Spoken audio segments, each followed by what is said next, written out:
Okay ठीक है। I just share my screen and start for the day.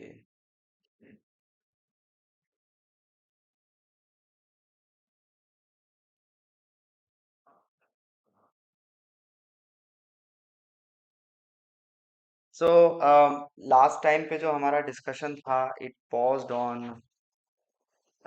विवर्तवाद and शक्ति परिणामवाद पे वी पॉज लास्ट टाइम।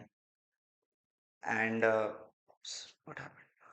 तो मैं थोड़ा सा I will just go into its introduction again, and then मतलब मैं थोड़ा सा रिकैप दूंगा उसका, and then we can move towards to today's topic of how Shankaracharya he kind of confuse the world once again by saying कि ठीक है, ब्राह्मण को हम दो कैटेगरी में डिवाइड कर देते हैं, सगुण ब्रह्म, निर्गुण ब्रह्म।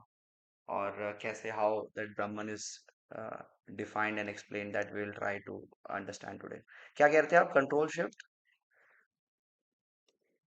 T T control shift T, control shift T. Wow, क्या बात है आईआईटीएन। ठीक है, thank you very much.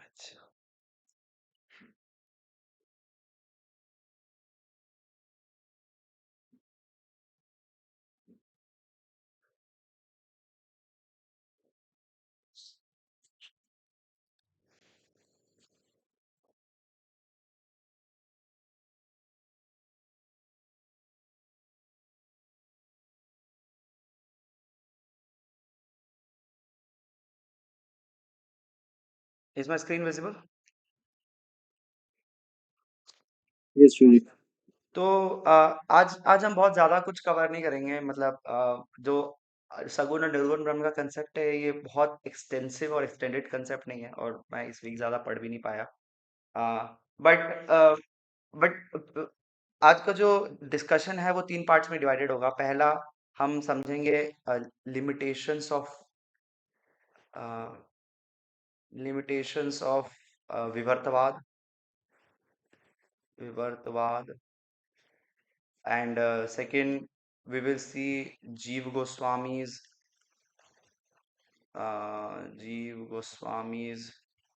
refutation of Vivartavad from Paramatma Sandarbh. Vivartavad. And third, we'll discuss what do they say? Yes, uh, dual dual explanation of non-dual Brahman by Shankaracharya. तो विवर्तवाद की limitations discuss करने से पहले,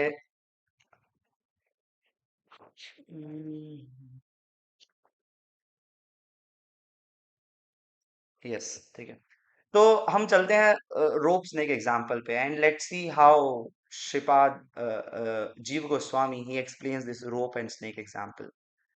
रोप and snake example एक बहुत ही prominent example है, जो श्रीपाद आदि शंकराचार्य के फॉलोअर्स लेते हैं। किस तरीके से दिस दिस किस तरीके से how we have superimposed our understanding of Jagat on Brahman. So this Jagat doesn't exist, but the existence of Jagat is an illusory superimposition of Brahman.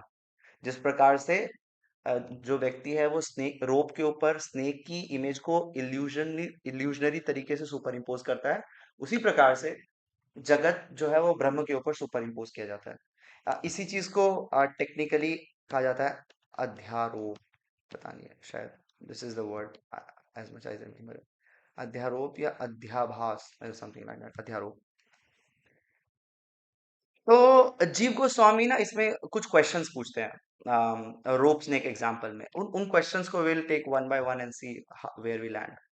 पहली चीज, हुज इल्यूजन इज दिस? हम कहते हैं that the person, the जीवा, सो by illusion or by illusionary superimposition, Jagat is superimposed on Brahman. But the question is, whose illusion is this? कौन है ये illusion? तो तीन पॉइंट्स हो सकते हैं।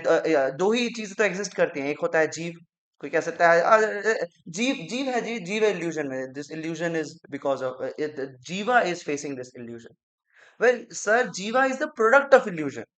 When the superimposition of jagat happens on Brahman. Jiva comes, जब माया को superimposition होता है Brahman पे, then Jiva comes into existence.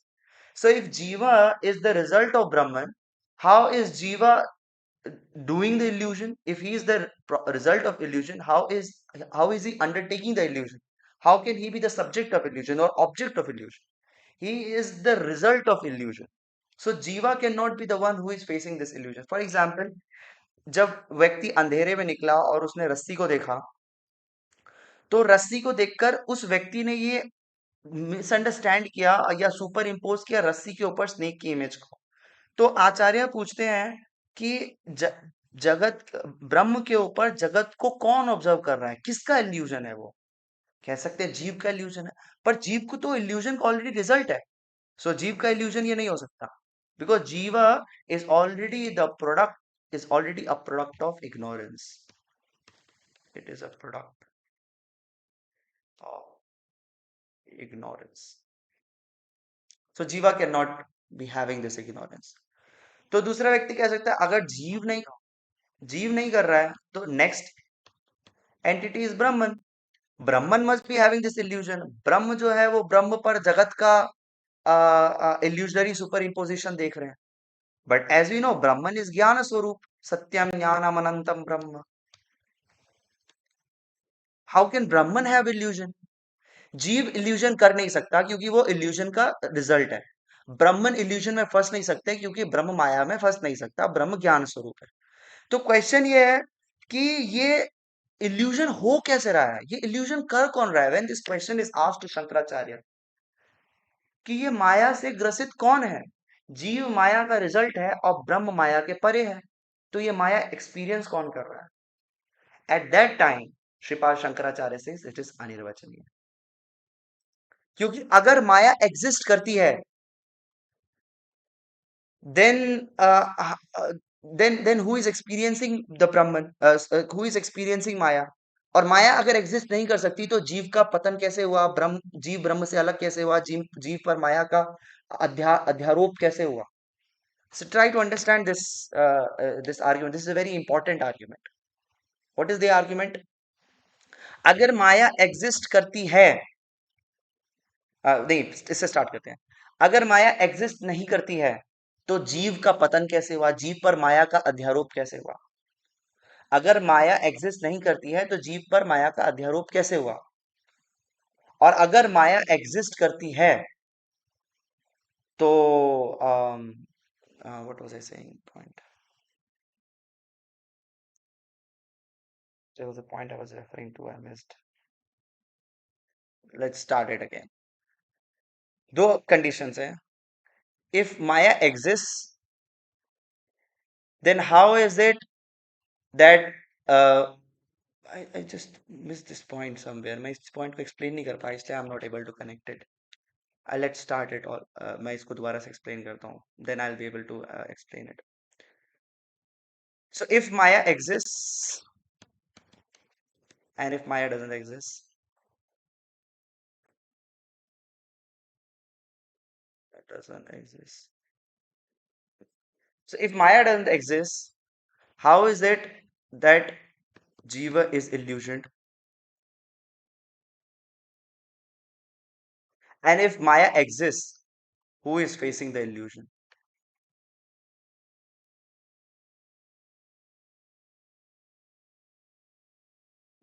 Exactly illusion face कौन कर रहा है? जीव तो इल्यूजन का रिजल्ट है और ब्रह्म इल्यूजन से परे है, तो इल्यूजन कोई फेस नहीं कर सकता। तो यहाँ पर एक लॉजिकल फैलेसी आ रही है। I hope I'm able to explain it. There is a logical fallacy here. If Maya exists, Jiva cannot experience it, Brahman cannot experience it. If Maya doesn't exist, how is Jiva affected by Maya? This is the point जो हमने I think पहले session में discuss किया था। तब उस समय point आया था कि माया एग्जिस्ट करती है या माया एग्जिस्ट नहीं करती है। तो वहां पर कुछ डिवोटीज का ये क्वेश्चन था कि माया एग्जिस्ट करती है, नहीं करती है, अनिर्वचनीय, ये कैसे है? बिकॉज शंकराचार्य ये नहीं कह रहे हैं माया सत्य है, और वो ये भी नहीं कह रहे कि माया असत्य है। वो कह रहे हैं ये मिथ्या है। It exist and it doesn't exist. Because if Shankaracharya says Maya exists, then he will be in a problem. And if he says Maya doesn't exist, then he will be in problem. In both cases, he will be in problem. Therefore, he says Maya को कैसे explain किया जाए? It is अनिर्वचनीय। to save himself from this fallacy of explaining the issues which will rise if he proves the existence of Maya or proves the non-existence of Maya. In either case, he will fall into logical fallacy, and therefore, to save himself from the logical fallacy, Shankaracharya says Maya is anirvachaniya. It cannot be explained. It exists and it doesn't exist. And how does existence and non-existence exist? How can you say something exists and something doesn't exist? How is this anirvachaniya condition experienceable for an ordinary jiva? How can we perceive this anirvachaniya state? That we will discuss later. That also Jeev Goswami questions. But for now, Maya is अनिर्वचनीय. I hope मैं इस चीज को यहाँ पे clear कर पाया हूँ कि शंकराचार्य क्या कह रहे हैं. बट ये पॉइंट यहाँ पर चैलेंज ये है कि इस चीज को समझा नहीं जा सकता. बिकॉज अगर समझा जा सकता तो शंकराचार्य इसको अनिर्वचनीय नहीं कहते. तो अगर हमें ऐसा लग रहा है कि मैं इस पॉइंट को समझ नहीं पा रहा हूँ कि how is Maya existing and Maya non-existing, and how is this happening simultaneously? I'm sorry, sir. I cannot explain that because even Shankaracharya couldn't explain that for that matter. So this is the problem with illusion. Pehla point. Coming to the next point. Snake root example में there are 5 or 6 points that जीव Goswami in his परमात्मा संदर्भ explains, जो कि आप सबने probably पहले सुना होगा, पर उसको हम दोबारा से समझने की कोशिश करते हैं to understand how Shankaracharya's विवर्तवाद is wrong. His explanation of विवर्तवाद कि इस जगत पर तो ब्रह्म पर जब माया का विकार है, मतलब जब माया का सुपर इम्पोजिशन होता है तो जगत की सृष्टि होती है. तो एज पर शंकराचार्य, जैसे हमने लास्ट सेशन में डिस्कस किया था, ब्रह्म does itself doesn't transforms into जगत. ब्रह्म कैन नॉट ट्रांसफॉर्म इनटू जगत. On the contrary is Shakti Parinamvad, which is further divided into Shakti Parinamvad and Brahm Parinamvad. We have discussed all this. And in Shakti Parinamvad, we see how our Vaishnava Acharya, especially हमने जो purport पढ़ा था श्रील प्रभुपाद का, Shri Chaitanya महाप्रभु's explanation to the scholars of Varanasi, Prakashanand Saraswati, उसमें चैतन्य महाप्रभु बताते हैं कि किस प्रकार से जो शक्तियां हैं वो एक एक प्रकार की शक्ति से दूसरे प्रकार की शक्ति में परिवर्तित होती है, और ये सारी चीजें जो है वो ब्रह्म की अध्यक्षता में होती है. इसलिए कृष्ण से मयाध्यक्षेण प्रकृति सूयते स चर आचरम हेतु ज्ञानेन कौन्तेय Jagadvi aparivartate. So by in adhyakshata of Krishna, of Brahman, Parabrahman, the, the Prakriti, the Shakti, the Bahiranga Shakti of Krishna, it transforms into different forms. और भगवान उसमें एग्जांपल देते हैं सूयते सचर आचरम, मतलब मूविंग और नॉन मूविंग चीजों में द एनर्जी शिफ्ट्स. और इस तरीके से शक्ति के different permutation and combination say the Jagat manifest. This is the Gaudiya Vaishnava understanding, the Vaishnava understanding of Jagat, how Jagat comes into existence. शक्ति परिणामवाद. ब्रह्म परिणामवाद में जैसा हमने लास्ट टाइम डिस्कशन किया था, द ब्राह्मण इटसेल्फ मैनिफेस्ट इनटू द जगत. और इसमें हमने एग्जांपल लिया था किस प्रकार से द ईशोपनिषद से ओम पूर्णमद पूर्णदम पूर्णात पूर्णमुदच्यते पूर्णात पूर्णम उदच्यते, that the complete comes from complete. And because Brahman is complete, everything coming from Brahman should also be complete. And that should not reduce the completeness of Brahman. So if we derive one infinity from another infinity, this derivation doesn't reduces the infinite nature of earlier infinity. I hope I'm making sense here. इसको कहते हैं George canter infinite sets. This is known as George Cantor infinite sets. So the basic idea is कि जैसे for example there are varieties of infinity, जैसे हम mathematics में पढ़ते हैं. फॉर एग्जांपल अगर मैं एक नंबर लेता हूँ माइनस इन्फिनिटी से प्लस इन्फिनिटी तक, ये एक सेट है नेचुरल नंबर्स, सारे रियल नंबर्स का सेट है minus infinity two plus infinity. क्या ये सेट फाइनाइट है या इनफाइनाइट है?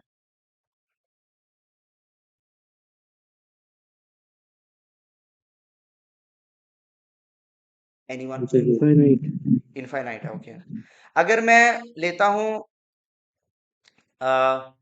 माइनस इन्फिनिटी से लेकर, मतलब मैं सेट ऑफ और even numbers -4 -2 0 2 4 and up to infinity, is this set infinity is this set infinite या नॉन या फिर लिमिटेड है?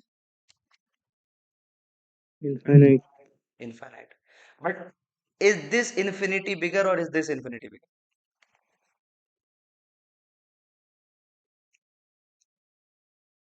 बताइए First IITians. one is bigger. Same, first one is same, bigger. same. अगर आप Full, full मैं same. Just as a side comment, अगर आप रामानुजा की सुनते हो, श्रीनिवास रामानुजन की, he says that it will all come down to -1/12 or something, but I will not go into the intricacies of mathematics as of now. Just using common sense, we will say that this infinity is bigger than this infinity. Similarly, the Brahman is infinite and Jagat is also infinite. But when infinite comes from infinite, the Brahman remains infinite. Brahman remains Purna. Brahman remains complete. उनकी completeness में कोई फर्क नहीं पड़ता. और इसको that we have experienced in mathematics as well. No point was saying. Yes, and therefore our acharyas, they say that this jagat, although it is material world, and although it is dukhalaya, and although it is meant for suffering, this material world is perfect in itself. This material world is not imperfect. Anything coming from Krishna is perfect because Krishna is perfect. And how do we understand that this jagat is perfect? It is by the understanding that the purpose for which the jagat is made, the jagat is perfectly serving that purpose, and therefore jagat is also perfect, just like Krishna is perfect. And because this jagat is Krishna's energy, this jagat is also perfect in the sense that it is serving its purpose perfectly. इसीलिए ऐसा कुछ भी नहीं है जो परम सत्य से आ रहा है, जो एब्सोल्यूट सोर्स से आ रहा है और जो परफेक्ट नहीं है. Anything coming from Krishna is perfect because Krishna is also perfect. So this is Brahma Parinamvad, the Shakti Parinamvad and Brahma Parinamvad. Shankaracharya brings in a different version. Shankaracharya says देखो ब्रह्म परिणामवाद और शक्ति परिणामवाद दोनों में दिक्कत है.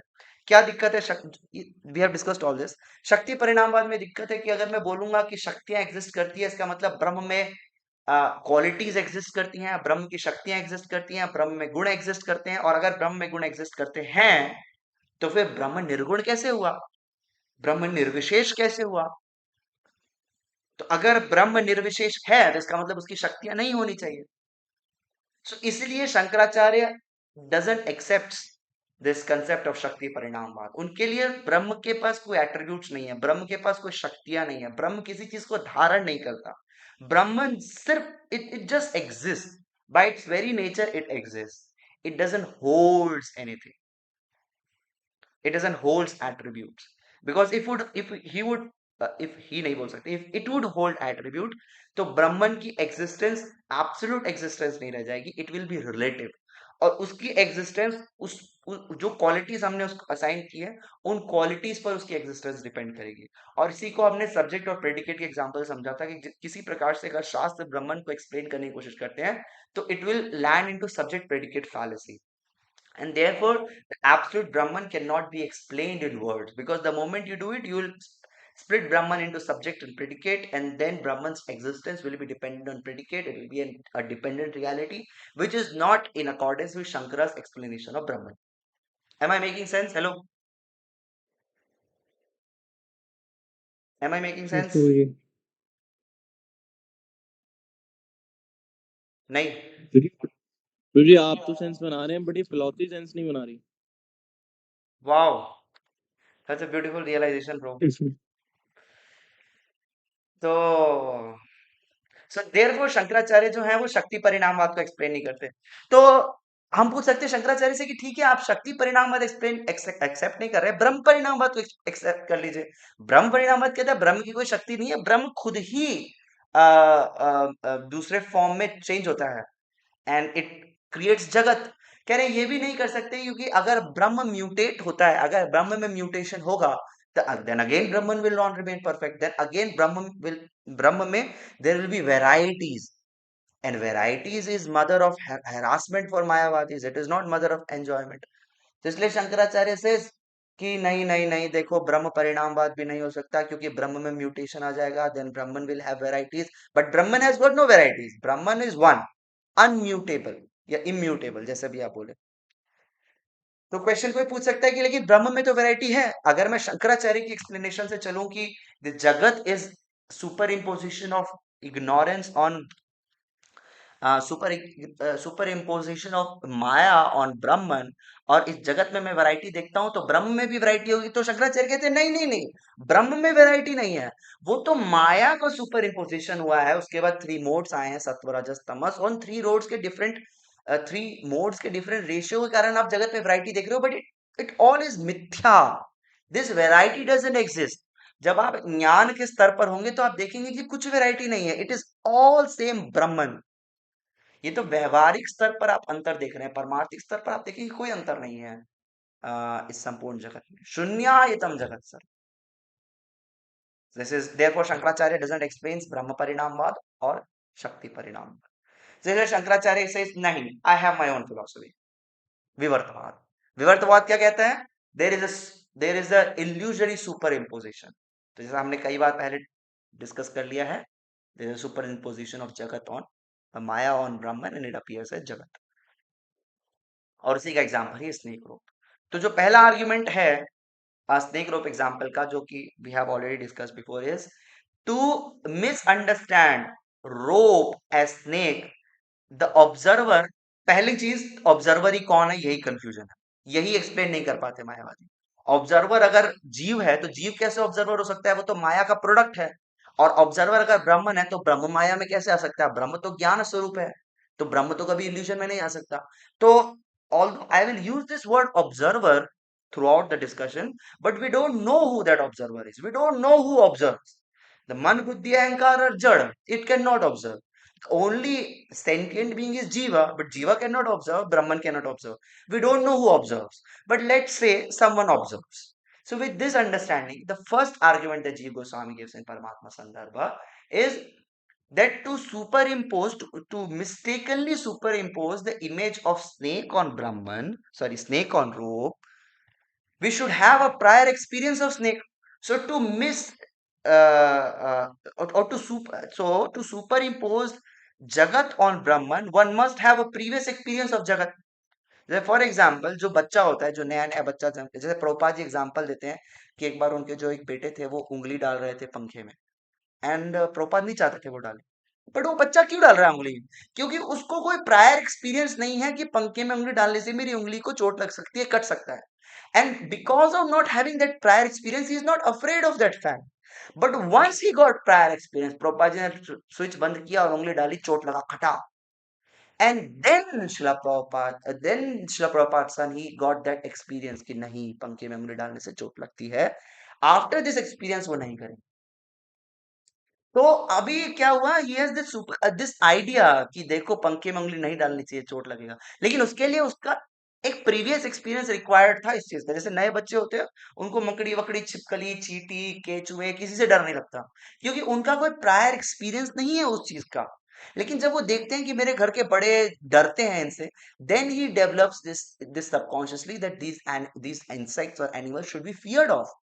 So Jiva Goswami says that because this jagat was not observed, because it did exist before, and because the observer didn't observe the jagat before, how is it that he is observing the jagat now? How is it that he is misunderstanding the Brahman to be jagat when he has got no prior experience of jagat?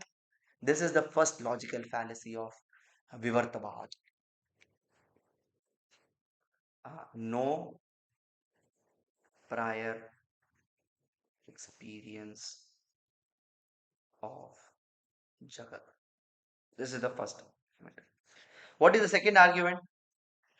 कि जैसे ही this is related to first argument, जैसे ही व्यक्ति ने रस्सी को देखा, उसको सांप की जो है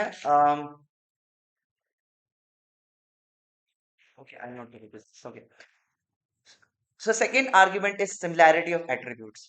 The moment he saw the snake, he observed कि ये लंबा है, इसकी गोल बॉडी है, सिलेंड्रिकल बॉडी है, पतली सी, कॉइल करके लपेटा हुआ है.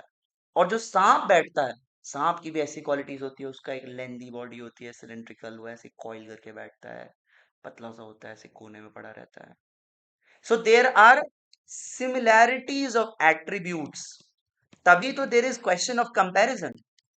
One can not compare mangoes and oranges because there is no similarity of attributes. मैं लंगड़ा आम और अल्फांसो आम में कंपैरिजन कर सकता हूँ, but I cannot compare two absolutely different things. So there should be some similarities in attributes. But Shankaracharya says that this Brahma is Satya, the Jagat is Mithya. So if someone is misunderstanding Brahman with Jagat and there are no common similarities between Brahman and Jagat, how is someone misunderstanding Brahman to be Jagat when there are no similarities? I hope I'm making sense. The Brahman is Satya, the Jagat No is Mithya. similar. There are no similarity in attributes. Hanji? हाँ ठीक है ठीक है. So there are no similarities in attributes. So Shri Jiva Goswami says, if there are no similarities, ऐसा थोड़ी हो सकता है कि वहां रस्सी पड़ी और उस व्यक्ति ने मिसअंडरस्टैंड कर लिया, यार कहीं यहाँ पर गैंडा तो नहीं है, या कहीं भैंसा तो नहीं बैठा हुआ, कहीं यहाँ पर गाय तो नहीं बैठी हुई, कहीं शेर तो नहीं बैठा हुआ मुझे खा लेगा. अरे कोई सिमिलैरिटी भी तो होनी चाहिए एट्रीब्यूट्स में, तभी तो मिसअंडरस्टैंड करेगा. पर आप कह रहे हो कि जगत का स्वभाव और ब्रह्म का स्वभाव पूरी तरह अलग है. हाउ इज समवन मिसअंडरस्टैंडिंग जगत टू बी ब्रह्मन और ब्रह्मन टू बी जगत? So this is the second logical fallacy. Third is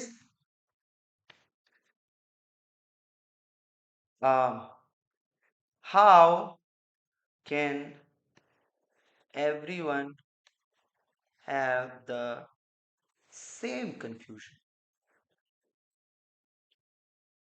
How can everyone have the same confusion? अगर हो सकता है कि देखिए सब अलग, सब इल्यूजन है, सबका अपना अपना इल्यूजन है, लेकिन इल्यूजन सबका अलग अलग है. बिकॉज अगर फॉर एग्जाम्पल 10 लोग उसी रूम में जाते हैं and they see this rope coiled, they will have different observation. हो सकता है मेजोरिटी लोग कहे कि हाँ हाँ हाँ नहीं यार सही कह रहे हो, वहां पर ना सांप है. लेकिन एक दो तो उसमें होंगे जो बोलेंगे कि नहीं यार वो सांप. जैसे for example last year we were in Dugadda, और दुगड्डा में आ गए शेरावाली माता के वाहन, और हम देख रहे थे, जो दुगड्डा गए थे उन्हें याद होगा, हम देख रहे थे कि नदी के पार किसी की आंखें चमक रही हैं. And I had this conviction कि ये शेर ही है, ये बाघ ही है, या ये तेंदुआ ही है. तो ये मेरा ऑब्जर्वेशन था, और हो सकता है कुछ लोग और वहां थे जिनका ये ऑब्जर्वेशन था. But the interesting thing is सबका ये ऑब्जर्वेशन नहीं था. अगर सबका ये ऑब्जर्वेशन हो तो अलग बात होती है कि यार ये सच में सत्य है, क्योंकि सबका ही common observation. But everyone has got different observation. कुछ लोगों ने कहा नहीं नहीं भाई ये बैल है, कुछ ने कहा ये गाय है, कुछ ने कहा ये हिरण है, कुछ ने कहा ये शेर है. Everyone has got different confusions. Everyone was confused. This is illusion. There is no confusion in that. But everyone's confusion was different. How can everyone have the same confusion? So this is the third argument that Jiva Goswami raises. Even if there is confusion, the confusion should be different because there is individuality. Because अलग अलग जीव जो है उन पर गुणों का जो प्रभाव है वो अलग अलग है. जो डोमिनेशन है मोड्स ऑफ मटेरियल नेचर का वो अलग अलग है. And if the samskaras are different, their observation should also be different. But how is everyone observing the same jagat? It means the jagat should be satya. अगर सब ये कहते कि नहीं प्रभु ये शेर ही है, ये बाघ ही है, तो भाई वो बाघ ही था. पर सब ये नहीं कह रहे थे, और जो नहीं कह रहे थे they had their reasons. So if everyone is saying that this jagat is real, everyone is observing this jagat, then the jagat should be real. Otherwise there must have been differences in observations. So this is the third argument. Fourth argument is independent reality. हरे कृष्ण जी. हाँ जी. तो जी आपने भी statement बोला कि जो ब्रह्म है और जगत है वो अलग है, लेकिन शंकराचार्य की प्रॉपर्टी में तो ब्रह्म की जगत में है, मतलब बस ये कवरिंग हट जाए तो वो ब्रह्म है, लेकिन आप कह रहे हैं कि ये अलग अलग है, इसको कैसे समझें? क्या सॉरी दोबारा बोलेंगे लास्ट लाइन, क्या अलग सेम है अलग अलग है? तो जी आपने कहा कि जो ब्रह्म है और जो जगत है वो अलग है, लेकिन शंकराचार्य कह रहे हैं कि जो ब्रह्म है वो जगत है, बस जगत पे कवरिंग है, वो कवरिंग हट जाए तो ब्रह्म है. हाँ. यस. लेकिन ये तो दो अलग बात होगी. आप कह रहे हैं ब्रह्म और जगत अलग है, तो शंकराचार्य कह रहे हैं ब्रह्म और जगत एक ही है. तो किस कंटेक्स्ट में बोला है? मतलब मैंने आई एम श्योर मैंने किसी और कंटेक्स्ट में बोला होगा ये चीज. अभी हम डिस्कस करते क्या, जब when how can everyone have the same confusion. हाँ ये वाला थर्ड वाला पॉइंट इसमें उससे मेरा अपने बोला. पॉइंट ये था, okay I will explain again. इसमें मेरा पॉइंट ये था, मतलब मेरा नहीं, जीव गोस्वामी जो पॉइंट कह रहे हैं, जीव गोस्वामी इसमें ये कह रहे हैं um, कि everyone's observation of jagat is different, therefore the jagat should be different. It should exist different from the Brahman, because everyone is experiencing differently. अगर सारे लोग एक साथ मिलके कह रहे हैं ये शेर ही है, तो वो शेर ही है, वो फिर इल्यूजन नहीं है, वो रियलिटी है।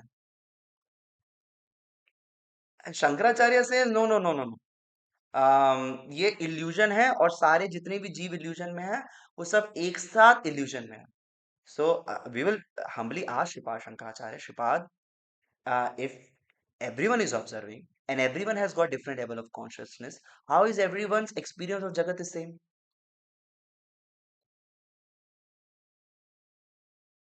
Am I making sense, अनुभव को? बस एक और तो बात लेकिन जैसे हाँ जी सॉरी बताइए, बताइए। बताइए बताइए, नो प्रॉब्लम। तो लेकिन मैं कह रहा था इसके अंदर इसमें ऐसा कह सकते हैं ना कि अलग-अलग जीवों को जीव वर्ल्ड के अंदर अलग-अलग चीज़ें दिख सकती है। जैसे हम भी तो बोलते हैं ना कि एक कामी को हर जगह पर विषय वस्तु ही दिखाई देती जगत है, दुखालय है। तो उस नहीं, टाइम ये तो we are getting into details, the overall observation of जगत, कि ये लैपटॉप मेरे सामने है, मैं कामी को ले आऊं, मैं क्रोधी को ले आऊं, दम्भी को ले आऊं, मोही को ले आऊं, किसी को भी ले आऊं, वो बोलेगा ना ये लैपटॉप है। ये तो नहीं बोलेगा कि स्मार्टफोन है, ये बिस्कुट है, हुँ, अभी खा हुँ, जाऊंगा इसको हुँ। 2 मिनट बाद।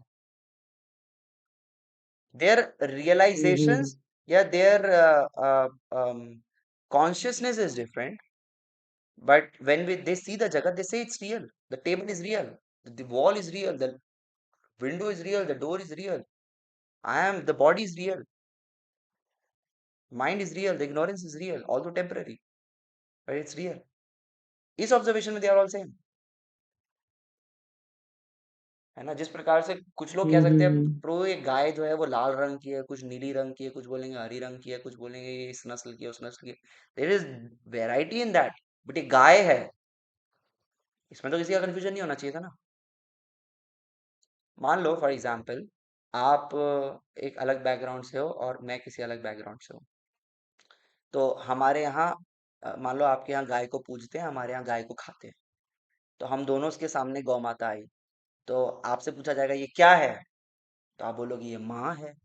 मेरे से पूछा जाएगा ये क्या है, मैं बोलूंगा ये नाश्ता है, ये लंच है, ये डिनर है।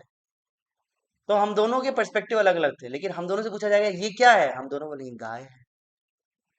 इस पशु का नाम क्या है, प्राणी का नाम क्या है, गाय है। हम ये तो नहीं बोले, मैं बोलूंगा बकरी है ये।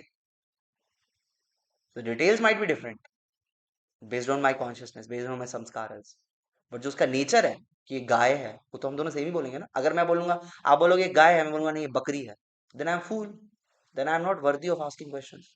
मेरे से पूछा नहीं जाना चाहिए, because I am high on something at that time probably. You getting my point Hemant pro?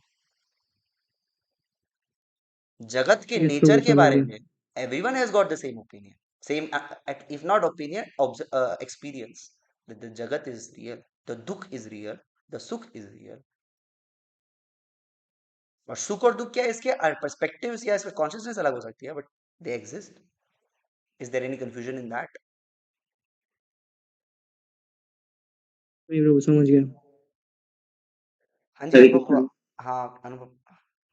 तो ये जैसे अगर आपने स्टेटमेंट अभी बोला था ब्रह्म और माया, इन दोनों की वजह से जगत एग्जिस्टेंस में आया, तो अगर इन दोनों की वजह से आया तो ये तो वैसे ही दो हो गए। अगर तो माया यही भी क्वेश्चन तो ब्रह्म है। मायावादियों से पूछ रहे हैं। एक को ब्रह्म द्वितीय, एक को द्वितीय नास्ति, तो ये माया कहाँ से आती? तो मतलब यहाँ पे निर्वचनीय बोलते थे, निर्वचनीय बोल दिए शंकर जी ने। इसीलिए तो कहते हैं अनिर्वचनीय। Why are they using this term anirvachनीय? Why this entire concept of anirvachनीय came into existence? Because they are unable to explain the existence of Maya. If only Brahman exists, ब्राह्मण के साथ कुछ तो मिलना पड़ेगा कि जगत बने। ब्रह्म अपने आप अपने खुद के साथ मिलके जगत नहीं बना सकता। दूध को कितना भी मिक्स करोगे अपने में, वो दही नहीं बन जाएगा। दूध को दही के साथ मिक्स करना पड़ेगा दही बनाने के लिए। समझ में मेरी बात? So there should be something else with Brahman to form Jagat. Brahman plus something equals Jagat. Brahman plus Brahman is not, cannot be equal to Jagat. So what is that something else? That is Maya. From where does Maya come into existence? Shankaracharya says Anirvachani. Why does he say Anirvachani? That we have explained above. Because its existence is questionable, its non-existence is questionable. Here. Am I making sense? Anything else? ठीक है। कि आगे बढ़ते sir हैं। I am trying to play devil's advocate. तो अगर हम ये आर्गुमेंट रख रहे हैं कि मतलब सब लोग कंफ्यूज सेम तरीके से सेम कंफ्यूजन सबको कैसे हो रहा है, बट इसका रिवर्स अगर देखें तो जो लोग अगर ब्राह्मण रियलाइजेशन पे पहुंच गए, उन लोग को रियलाइज भी तो सेम चीज होनी चाहिए। हाँ, अब यही राम मंदिर बन रहा था, एक शंकराचार्य कह रहे थे उस राम का विग्रह स्थापित होगा लेकिन उसमें भूत पिशाच रहेंगे। दूसरा शंकराचार्य आके पूजा कर रहे थे राम जी की। ये इनका ब्राह्मण रियलाइजेशन। वो लोग जो इट इज सेल्फ प्रोक्लेम जिनको रियलाइज हुआ है, they should also come to the same realisation. उससे भी पता नहीं कोई आता है या नहीं आता, ऐसा हो। क्योंकि अब तो आपका मटका फूट गया ना। Now you are free from उपाधि।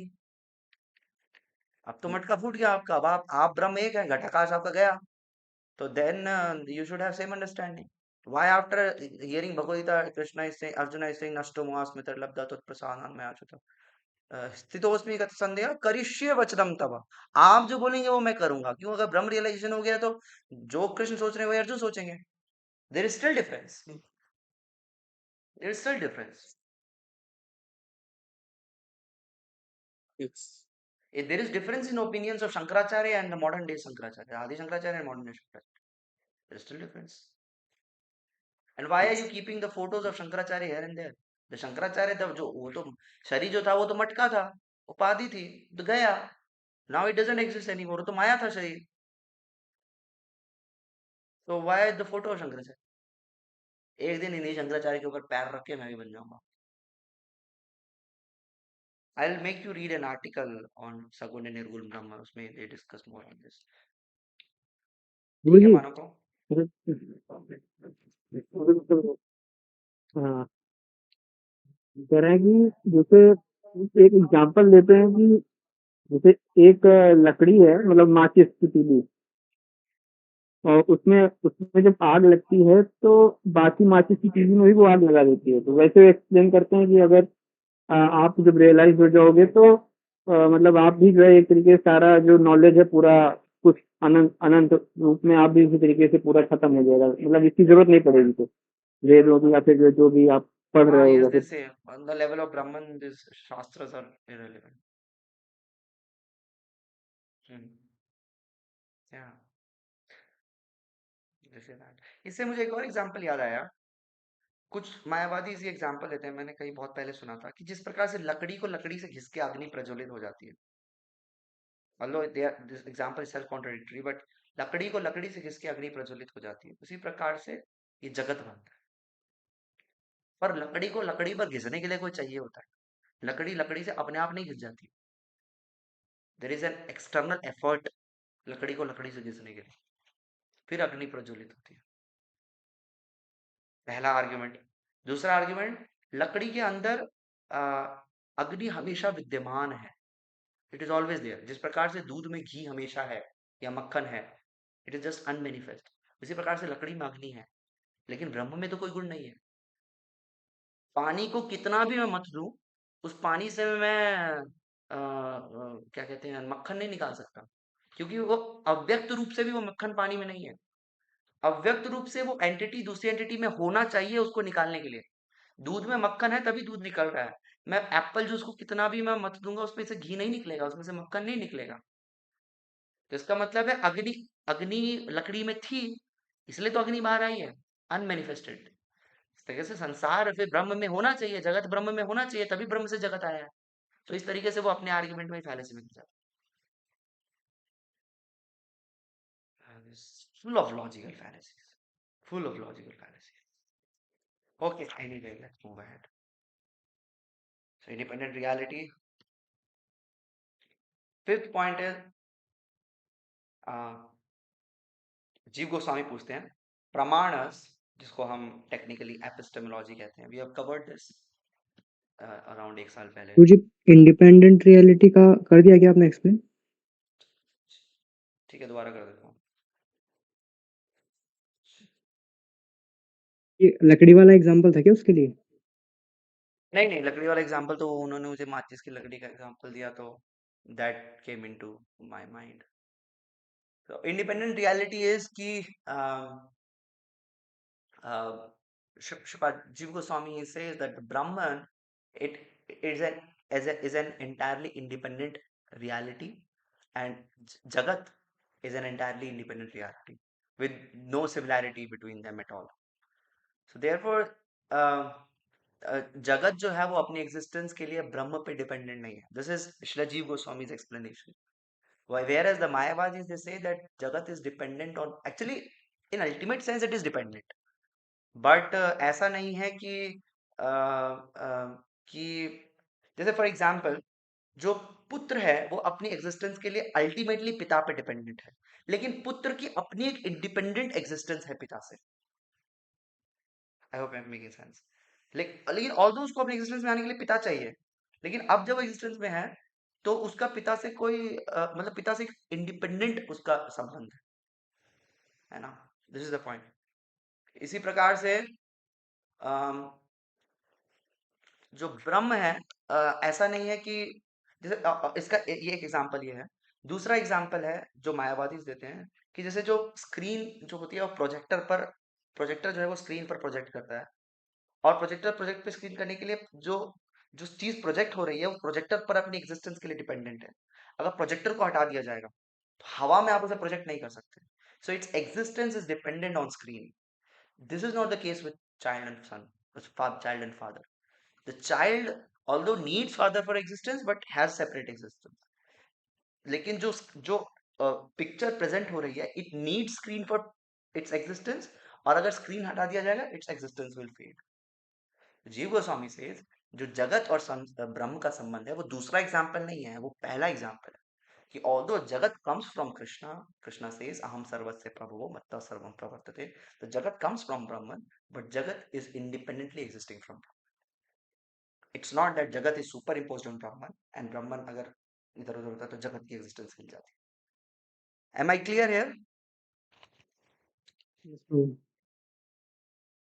ज्यादा कॉम्प्लेक्स तो नहीं हो रहा है, मतलब इतना है नहीं वैसे. हूँ से मुझे ऐसा लग रहा है कि यार कहीं हम ज्यादा कुछ अलग ही कुछ कर रहे हो.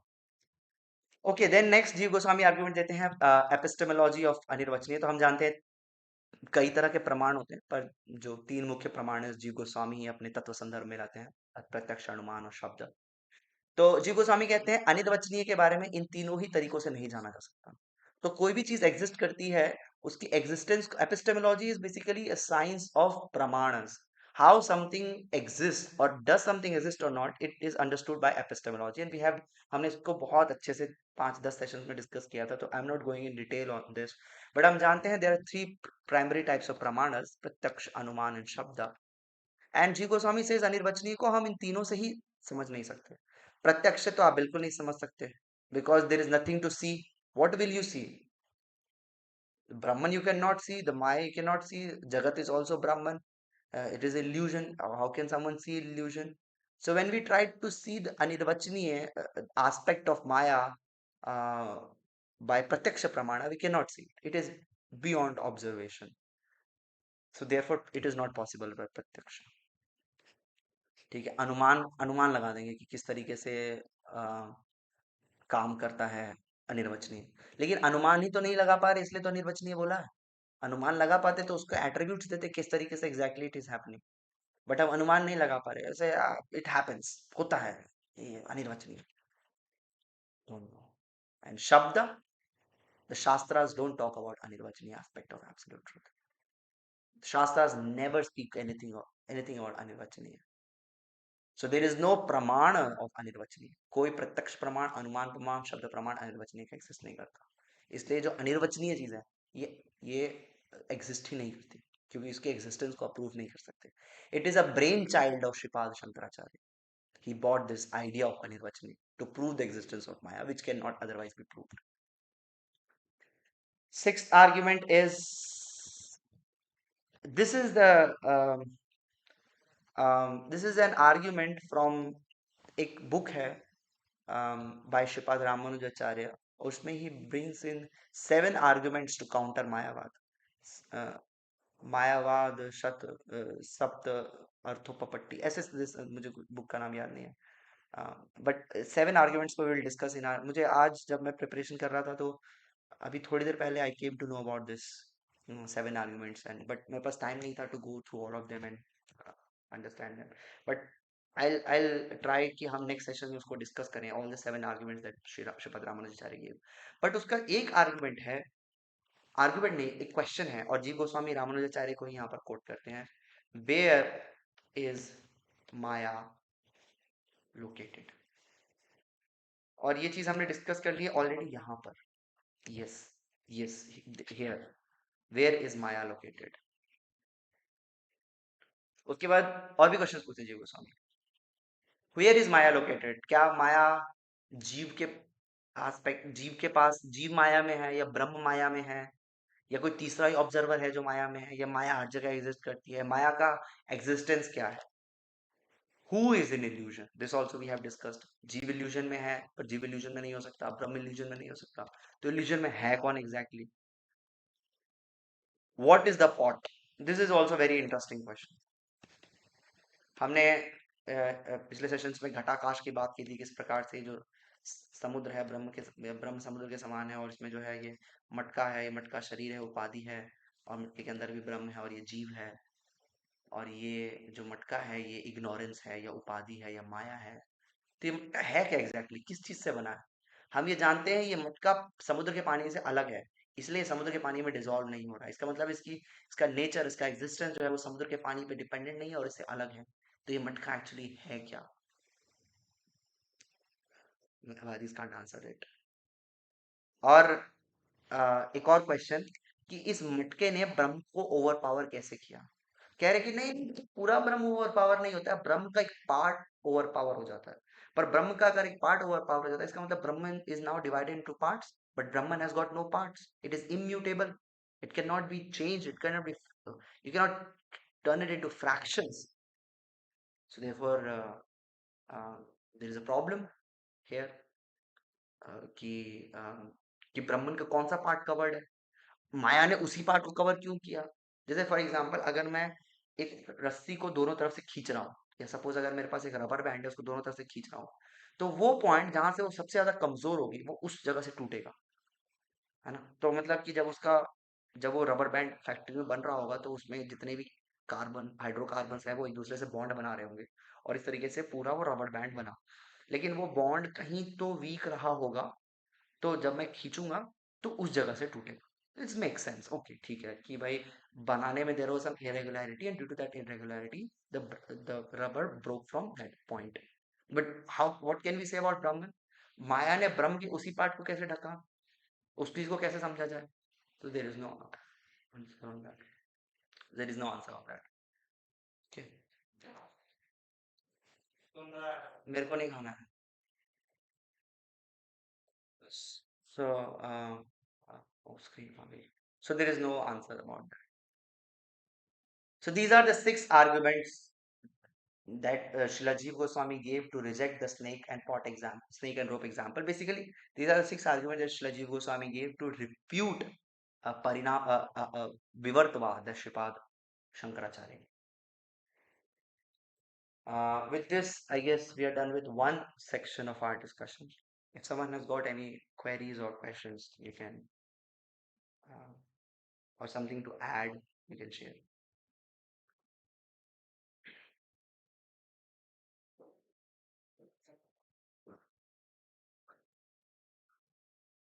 Nothing?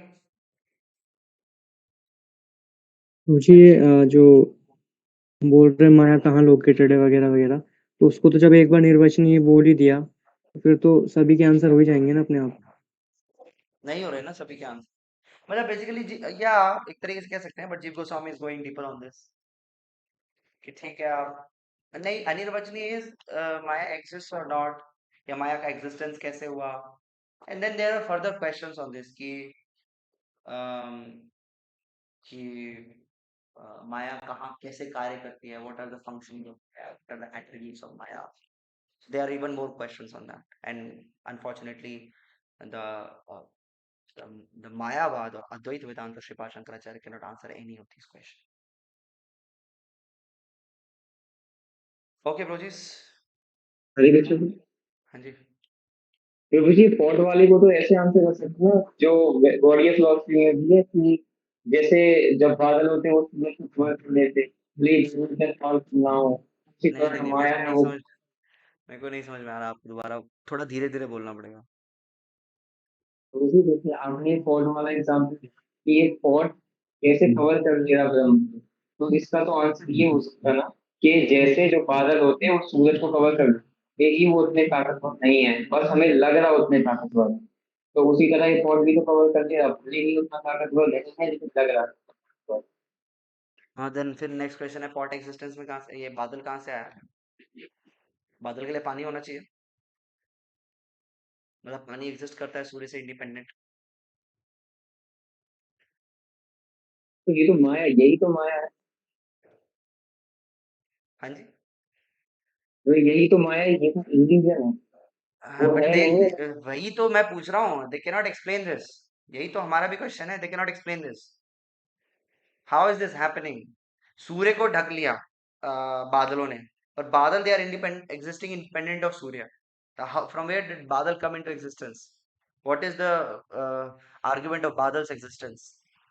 How can we understand this? How can you explain this? बताओ बताओ, लेट द क्वेश्चंस कम।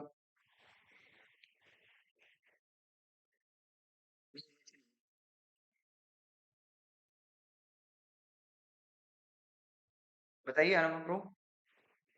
ये अनिर्वचनीय। अनिर अनिर्वचनीय नहीं बता, अनिर्वचनीय।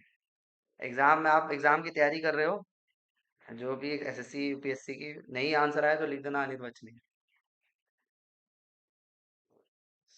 Can not B explain. Anyways ठीक है, तो so this is the basic refutation of विवर्तवाद that Shripad Srila जीव गोस्वामी के। और इसलिए जो विवर्तवाद है, it is a fundamental example, pristine example of logical fallacy, of how logical fallacy exists, and it it has covered a very major section of world philosophy today. अगर आप देखते हैं तो सिर्फ सनातन धर्म नहीं, दुनिया में मेजर जो ऐसे रिलीजन्स हैं या रिलीजियस फेथ्स हैं, उनमें there is either tinge of मायावाद और इट इज ग्रॉसली मायावाद। और इसका एग्जांपल देते हैं कि उनके जो सेंट्स हैं, प्रॉफिट्स हैं, उन सबको इम्पर्सनलिस्टिक रियलाइजेशन हुआ।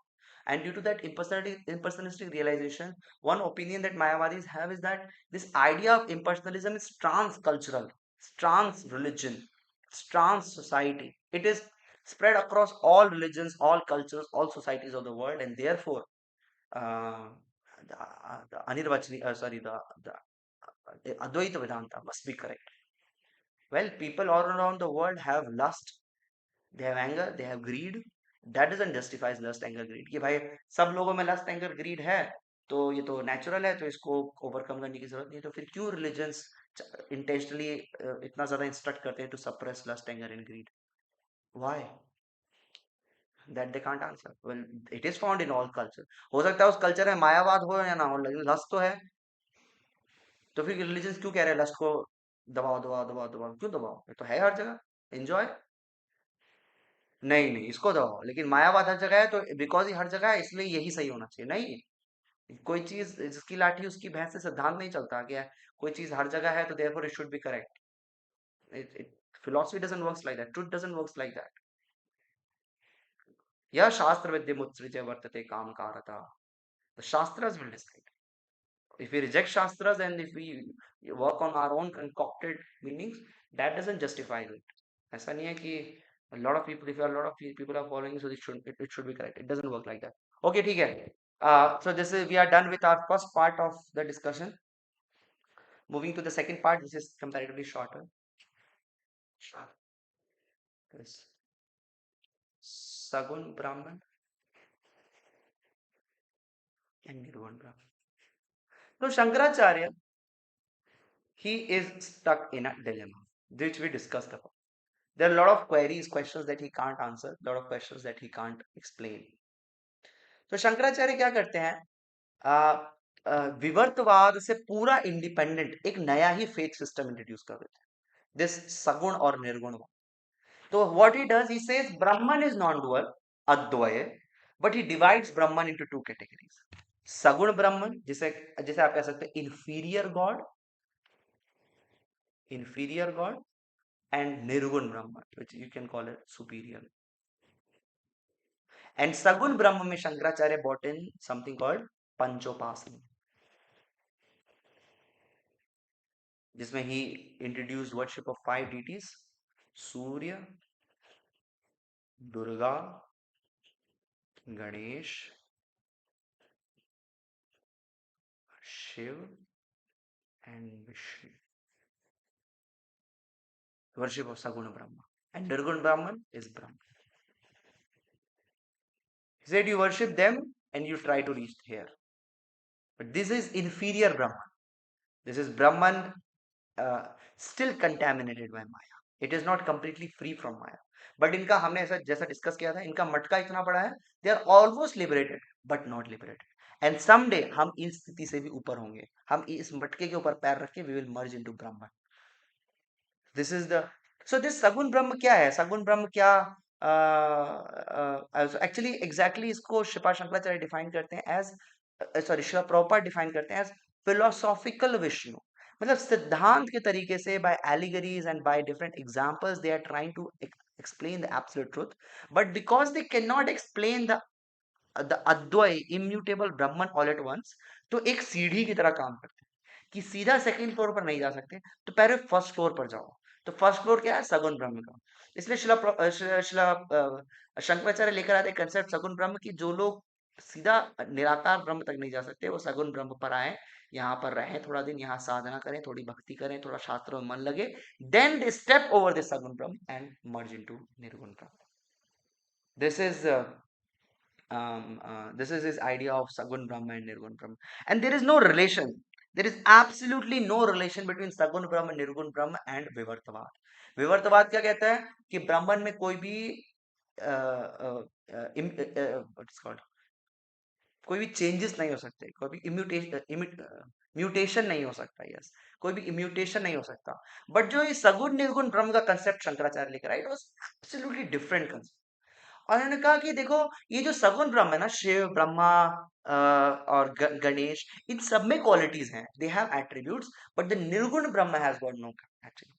So one of our acharyas, he writes that because Shankaracharya is the devotee of the Lord, he doesn't want to directly offend Lord Vishnu. वो ये नहीं कहना चाहते कि विष्णु में कोई गुण नहीं है, ये नहीं कहना चाहते कि विष्णु में कोई रूप नहीं है या फिर उनमें सौंदर्य नहीं है.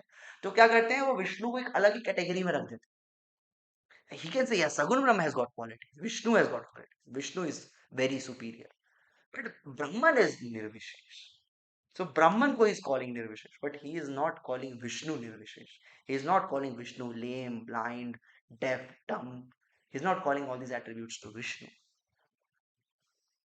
So in this way, Shripa Shankaracharya, he doesn't offend Lord Vishnu by calling him. He says, ठीक है, विष्णु को मैं थोड़ी inferior position दूंगा, but मैं उन्हें अंधा, लूला, लंगड़ा, बहरा नहीं बोलूंगा. And Acharyas, they say, out of his love for Krishna, he divides Brahman into Sagun Brahma and Nirgun Brahma. किस प्रकार से ये ब्रह्म जगत के साथ इंटरेक्ट करता है? हाउ एग्जैक्टली इज दिस सगुण एंड निर्गुण ब्रह्म? बिकॉज अगर आप through out the world philosophies को पढ़ें, थियोलॉजीज को पढ़ें, तो आप देखेंगे कि एक जो सेंट्रल प्रॉब्लम सारे रिलीजन, चाहे क्रिश्चियनिटी है, इस्लाम है, जुडाइज्म है, या इवन सिखिज्म या बुद्धिज्म है, जो एक central problem they are trying to address, that problem is how is ब्रह्मन और गॉड इंटरेक्टिंग विद जगत. किस तरीके से भगवान जगत के साथ इंटरेक्ट कर रहे हैं. तो जो एब्राहमिक आइडिया है interaction of jagat and Brahman is that God is sitting there high up in the heaven and he is doing two things, punishment and award. यही दो चीजें कर रहे हैं. अच्छा काम करो तो इधर जाओ, बुरा करो तो इधर जाओ. That's he is doing. And this way he is interacting with जगत, not personally. That this is Islam's idea. Islam's idea is that the God doesn't personally interferes in the world's activities. The Christian idea is God the Father doesn't interfere, but God the Son, Jesus, he comes in this world and he teaches us. This is again Judaistic idea है, Judo Christian values है. They again say कि God the Father he doesn't interact with. इस तरीके से जो कई सारे world religions हैं वो ये एक्सप्लेन करने की कोशिश करेंगे किस प्रकार से जो गॉड है वो इस जगत के साथ इंटरेक्ट कर रहा है. जो वैष्णव अंडरस्टैंडिंग है वो है परास्त शक्ति विविधैव श्रूयते स्वाभाविकी गान बल क्रियाज, that Krishna by his multifarious energies shaktis is interfering and engaging with this jagat, not necessarily personally, but via the medium of Sadashiv. He impregnates the jagat, he associates with jagat, and then also in terms of his energy, especially Bahiranga Shakti, he manages the jagat. This is Vaishnava understanding. But Shripad Shankaracharya se pucha jaye, how is this Nirvishesh Brahman, who has got no attributes, no qualities, nothing, how is he connecting with and how is he interacting with Jagat? Shankaracharya fails to give any answer here. We don't know how Brahman is interacting with Jagat. So एक fundamental problem जो दुनिया भर के सारे philosophies या theologies address करने की कोशिश कर रहे हैं, this Mayavadis, they find a difficult time to answer those attributes and issues and qualities. Sorry, these questions. How is Brahman interacting with Jagat? Because Brahman is Udasina. Brahman is uninterested absolutely in the functioning of Jagat. So if Brahman is uninterested in functioning of Jagat, why will Brahman interact in the functioning of Jagat? And if Brahman won't interact in functioning of Jagat, what's the point praying to Brahman? What's the point praying to Brahman? इसलिए Mayavadis don't pray to Brahman because Brahman has got no ears to listen. Neither can he respond. What will he respond? The moment he respond, उसके likes or dislikes आ जाएंगे. Likes dislikes आ जाएंगे मतलब again attributes and qualities. Again Brahman is not immutable, unimmutable. So Brahman cannot be prayed to. You can just meditate on Brahman and merge into Brahman. You can pray to Sagun Brahman. You can pray to Surya, Durga, Ganesh, Shiv because they have attributes, they have desires. They are still under the moods. They are not perfect. Therefore, we can pray to them. But we cannot pray to Nirgun. There is nothing to pray to Nirgun.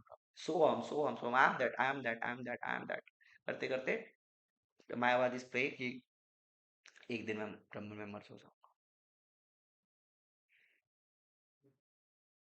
So to finally understand what is the Mayavadi understanding of Sagun and Nirgun Brahman, I'll just share my screen. Uh, mm, yes. Is my screen visible? Yes, Rohit.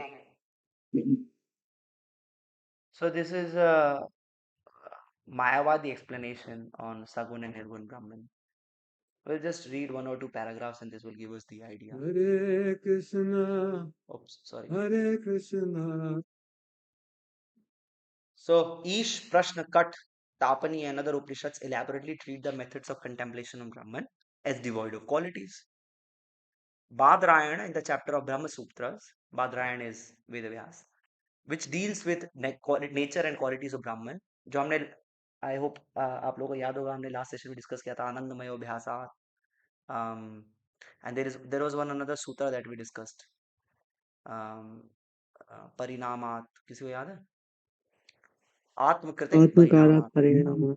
Atmakrite Parinama. This is another Vedanta Sutra we discussed. So in all these sutras, Vedavyas is talking about the qualities of Brahman. But हमने ये भी discuss किया था कि इस प्रकार से श्रीपाद शंकराचार्य कहते हैं Vedavyas is wrong on this. Vedavyas didn't understood Brahman. And this we will see जो हिम्मत है मायावादी की देखते हैं इधर. So nature and qualities of Brahman mentioned positive attributes like joyful, intelligent, etc., as well as negative attributes like measureless, colorless, etc. Both kinds of attributes are referred to the absolute, and yet the contemplation of such a Brahman can be called Nirgun Upasana or meditation of conditionless Brahman.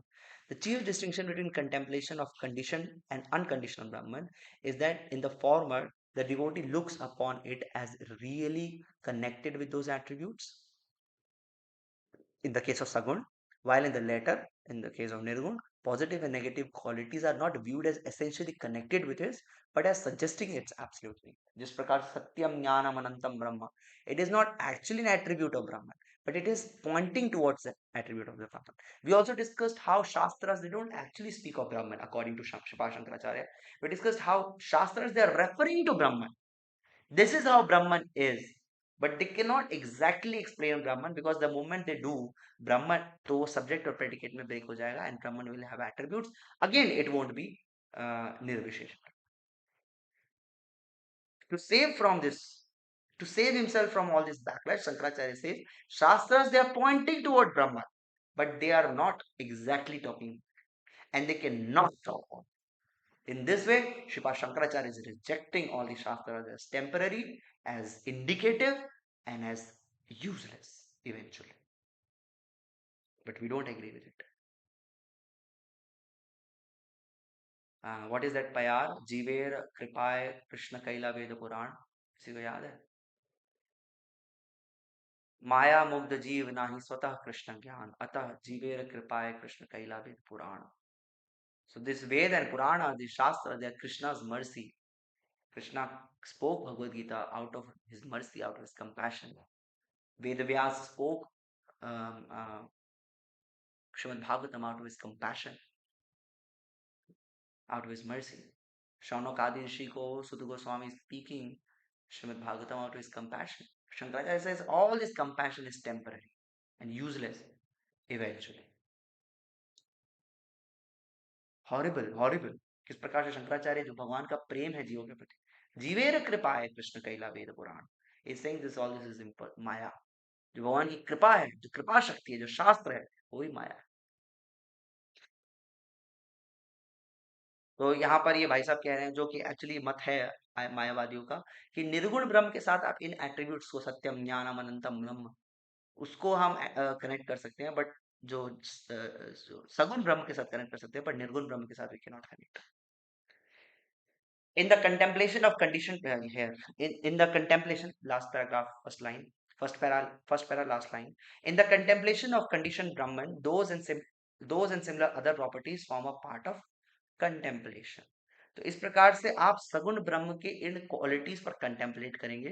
Contemplate करते करते आप सगुण ब्रह्म की चेतना पर आएंगे, and then you will step over saguna Brahma to merge into nirguna. And then later on he says, the term Nirguna does not mean that Brahman is a negative concept. The Brahman is a non-entity or zero. It means that the qualities found here in limitation are found illimitable in Brahman. It means that attributes are Brahman's essential nature and its Swarupa. It means that Brahman does not possess perishable qualities like matter, like the blue color of a cloth, but possesses all auspicious qualities. Sarva Kalyan Guna. ये तो हम भी कह रहे हैं. He is not possessing material attributes. Satchidananda Vigraha, he is possessing spiritual attributes. Like for example, maybe Srila Sanatana Goswami explains कि जब पहली बार साधना करके जीव को कृष्ण के दर्शन होते हैं ना, तो he explains lot of steps how all of his indriyas become eyes, all of his indriyas becomes nose, all of his indriyas become skin to experience the Supreme Lord. But Shripad Sanatana Goswami, maybe he explains that devotee, when he sees Krishna, he curses himself and he cries. Why does he cry? Because he says कि भगवान का इतना सुंदर स्वरूप है, मैं भगवान के इतने चिदानंद में इतने सुंदर स्वरूप कमल के साथ कैसे कंपेयर कर सकता हूँ? कमल is so ugly. The lotus is most beautiful thing we see in this material world, but it says it is most ugly, ugliest you can think of. Krishna is so beautiful. So Krishna cannot be compared to material attributes. Yes, we agree. But Krishna is also not without attributes. Brahman is Nirguna Guni. And now this is another word. So also, by Nirakar, it doesn't mean that Brahman is formless. It means he has not got a limited form as that of objects. Yes, Krishna has not got limited forms, but has a form unimaginable. Yes, but that form is unimaginable by our experience. We cannot perceive that form, but when we take shelter of Shastras and Pramanic Acharyas, they reveal the form of Krishna. Venum Kvanantam Aravinda Dalayataksam Bharha Patam Samasitam Buddha Sundarangam Kandarp Koti Kamaniya Visheshobham Govindamadi Purusham Tamaham. So Brahman has got all these. The Param Satya, Krishna, has got all these beautiful qualities. How do we know this? By reading Shastras. So it's not that, yes, the Brahman has got transcendental qualities. They are beyond our perception, beyond our imagination. But then when we take shelter of Sadhu Guru Shastra, they explain, they reveal the form of Brahman. So this is another point. So later on he says, but has a form unimaginable. What form can you attribute to infinity? Many have a crude idea of Brahman. They say Brahman is a block of stone because he has got no quality. He's a regular void, a zero. No. They are entirely mistaken. They have not made sadvichar. They have various doubts. They have a gross intellect which is unfit for spiritual, philosophical investigation or vichara, discrimination, reflection, and ratiocination. They have not studied the infallible Upanishads, the right means of knowledge, the right source of wisdom, which gives an accurate knowledge of Brahman. Upanishads are infallible because they appeal to the reason of every thinker, every philosopher. They tally with the experiences of realization. Hence, they are infallible. So, here he is saying that person is dependent on himself to understand the attributes of Brahman, and he is not referring to Upanishads. We agree with this. हाँ, किसी को अपनी intelligence पर ही ब्रह्म को समझने की कोशिश नहीं करनी चाहिए. उसको इंटेलिजेंटली शास्त्रों के आधार पर भगवान के स्वरूप को समझने का प्रयास करना चाहिए. पर जब शास्त्र भगवान के सगुण रूप की व्याख्या करते हैं तो ये मायावादी क्यों स्वीकार नहीं करते? तो कोई कह सकता है यार शास्त्र निर्गुण की तो व्याख्या करते हैं, आप निर्गुण स्वीकार करते हो? हाँ, हम निर्गुण स्वीकार करते हैं. ब्रह्मेति परमात्मेति भगवान इति शब्दते. भगवान इज गॉड, ब्रह्मन, परमात्मा, and absolute truth is God, Brahman, Paramatma, and Bhagavan preachers. We accept all three preachers. But the Mayavadi, they only accept Brahman. They reject the form of Brahman. Therefore, they are Mayavadis. They say the Brahman, the form of Brahman is Maya. Therefore, they are offenders, cross offenders at the lotus feet of Krishna. So this is how Mayavadis define Sagun and Nirgun Brahman. Sagun Brahman has got qualities. Ek time pe you step on that Brahman and merge into Nirgun Brahman. And Shankaracharya brings in this point to make it more appealing to the masses and to not offend Vishnu directly. But eventually, the Sagun Brahma and Nirgun Brahma is a fallacious concept. We don't compare भगवान विष्णु को बाकी देवी देवताओं से compare नहीं किया जा सकता. He is परम सत्य. ओम तद विष्णु परमं पदम सदा पश्यन्ति सूर्य दिवीव चक्षुराततं तद विप्रशो विपिन्यो जागरिवाम सविन्दते विष्णोर्यत् परमं पदम. The Shastra, the Rig Veda, it is saying Vishnu is param satya. सहस्त्र शीर्षा पुरुषा सहस्त्राक्ष सहस्त्रपाद सबूमिन तिष्ठ तिष्ठ दशांगुलम. The Purushokta establishes Vishnu as supreme truth. There is no doubt in that. So with this, we will wind up the discussion for the day. It's already, I guess, 2 baj gaye. I had some more points to make, but I guess I'll keep it for our next discussion. Yeah. Mota mota, we have covered it. We have covered how Shankaracharya starts with saying that Brahman is indivisible and ends up himself dividing Brahman into Sagun and Nirgun. Okay, thank you very much, Shiva Prabhupada ji. Any points to add? Anyone? तो जी ये जो आपने बोला ना कि वो भगवान विष्णु की सम्मान करते हैं इसलिए उनको वो नहीं बताया, तो मतलब क्या क्या नहीं कहा उन्होंने, मतलब वो तो वैसे भी विष्णु जी को निर्गुण ब्रह्म अंदर में भगवान को कैटेगराइज नहीं किया, निर्गुण ब्रह्म में कैटेगराइज किया. तो भगवान विष्णु को कैसे कर सकते हैं, उनके तो फॉर्म है ना. But he could have said that the Vishnu's form is Maya. Which अच्छा, he उन्होंने says माया नहीं eventually. बोला Which he says भगवान eventually. विष्णु की form. Which he says eventually. Vishnu's form is Maya. मटका ही तो है. Which he says eventually. Actually ये एक रसात्मक भाव है जो few devotees they say कि किस प्रकार से he doesn't want to offend Lord Vishnu. This and therefore he said, yeah, these Sagun Brahman, they have got attributes and their attributes can be glorified.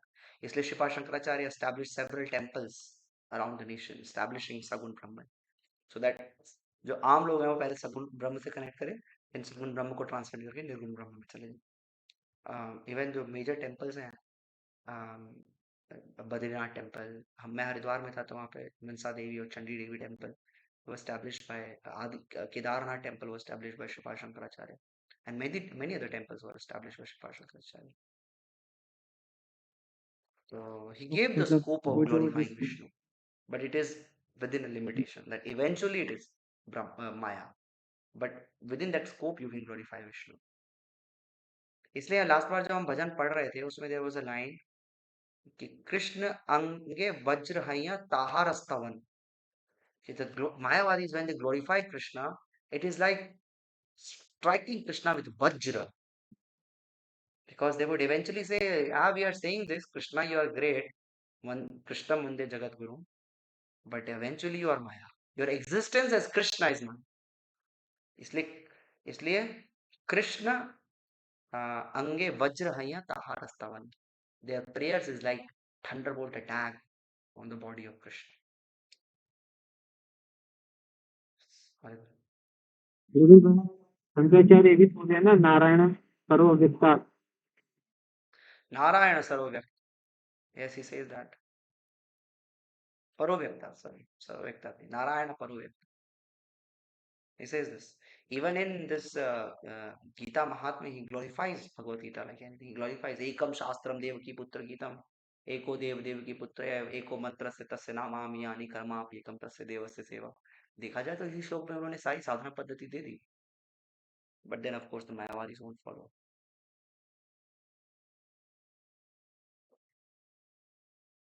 प्राप्ते सन्निहिते काले नहीं नहीं रक्षति डुक्रेण करणे. He said that again, but they won't follow. Shankaracharya gave hints for intelligent people to understand.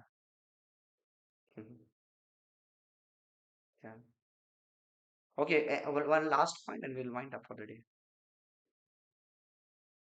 मुझे मर्ज होके दोबारा से वापस आ सकते हैं क्या, मतलब जीवात्मा वापस, जैसे एक बार माया ने कवर कर लिया तो बाद में भी कर सकती है क्या, जब जीव मर्ज हो चुका है?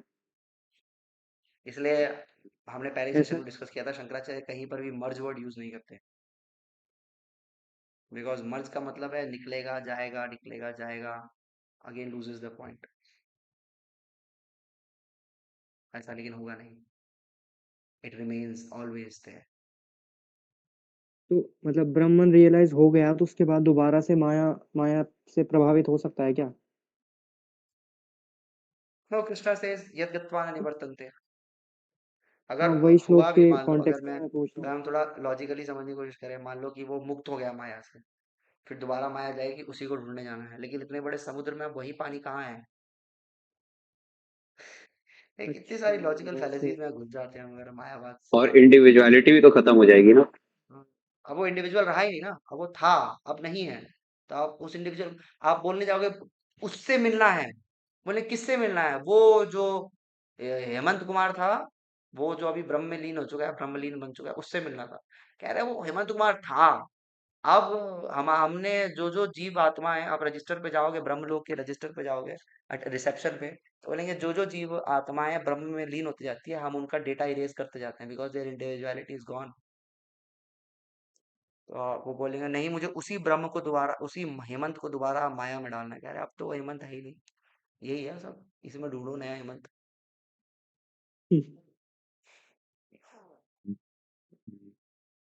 क्या करें? तो ये मतलब माया, सॉरी, जो भी है, माया जो प्रभावित करती है वो करती ही क्यों है? मतलब जैसे हम तो बोलते हैं कि भगवान से ईर्ष्या की वजह से हम यहाँ पे आए, तो इसमें पूरी ओवरऑल फिलोसफी का वाई, मतलब व्हाट इज वाई, मतलब ऐसा क्यों हो रहा है? जैसे सदगुरु, शायद सदगुरु की भी कुछ अलग सिमिलर फिलोसफी है, बट वो ऐसे बोलता है कि लीला करने के लिए आया है कुछ, तो ऐसे वगैरह वगैरह. यस, तो दे यहाँ विल पे से क्या है कि मतलब? जगत इज ब्रह्मन्स लीला, बिकॉज ब्राह्मण को कभी दुख होता ही नहीं है, तो ब्रह्म क्या करते हैं, माया के साथ मिलकर जगत की लीला करते हैं. मायावादी से also say this is Leela, this is Leela. But the Mayavadis are themselves not united on what is the purpose of Brahman. They are themselves not united on this. So there is no one answer of why this is happening. Or it is also possible there is no Prabhu answer.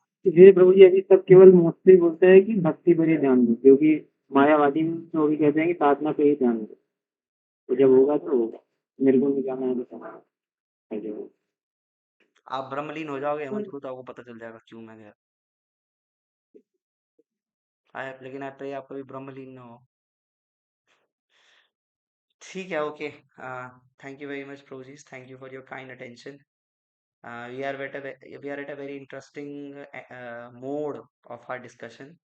Uh, there is this pending Shankaracharya's, sorry, Ramanujacharya's refutations of Mayavad, and then we will also try to go to other philosophies of the world and see how Mayavad is impacted. चेहरे का reputation भी बताएंगे क्या? मध्वाचार्य के लिए आप मायावाद शतदूषणी पढ़ सकते हैं, and it is a very simple study. उसके लिए आपको you don't need any assistance, और उसमें 100 आर्ग्यूमेंट्स हैं, और 100 आर्ग्यूमेंट्स बहुत सिंपल सिंपल आर्ग्यूमेंट्स हैं. मैं आपको कह रहा हूँ ना, if you have read 7th chapter of this आदि लीला चैतन्य Charitamrita, you have read Mayavad Shatadusha. उसके बाद आपको मायावादी शब्द दूसरी पढ़ने की जरूरत नहीं है, because I have seen dozens of arguments that Madhvacharya gives. Srila Prabhupada has added his in the purports of 7th chapter of Adi Leela, like that. ठीक है ब्रोजीस, thank you very much for your time and patience. वाञ्छा कल्पतरुश्च कृपा सिन्धुभ्य एव च पतितानां पावनेभ्यो वैष्णवेभ्यो नमो नमः. Srila Prabhupada की जय. Recently I was in Rohini temple inauguration में, and I was seeing कि जब भगवान का विग्रह स्थापित हो रहा था, तो जितने भी देवी देवता हैं, जितने नक्षत्र हैं, ग्रह हैं, दिशाएं हैं, दिन हैं, महीने हैं, साल हैं, प्रिजाइडिंग डीटीज हैं, जिस भी चीज के प्रिजाइडिंग डीटीज हैं, 14 भुवन के प्रिजाइडिंग डीटीज, समय के प्रिजाइडिंग डीटीज, डायरेक्शन के presiding deities, each every single one of them is invoked in the body of the Lord. They take shelter of the body of the Lord. इतने प्यार से भक्त लोग भगवान के विग्रह की स्थापना करते हैं. And the Mayavadis, all they say is all this is Maya. But if they say deity installation, how every being is invoked, every divine personality is invoked into the body of the Lord, they won't say this again. Okay, thank you very much, Shila Prabhupada. Hare Krishna.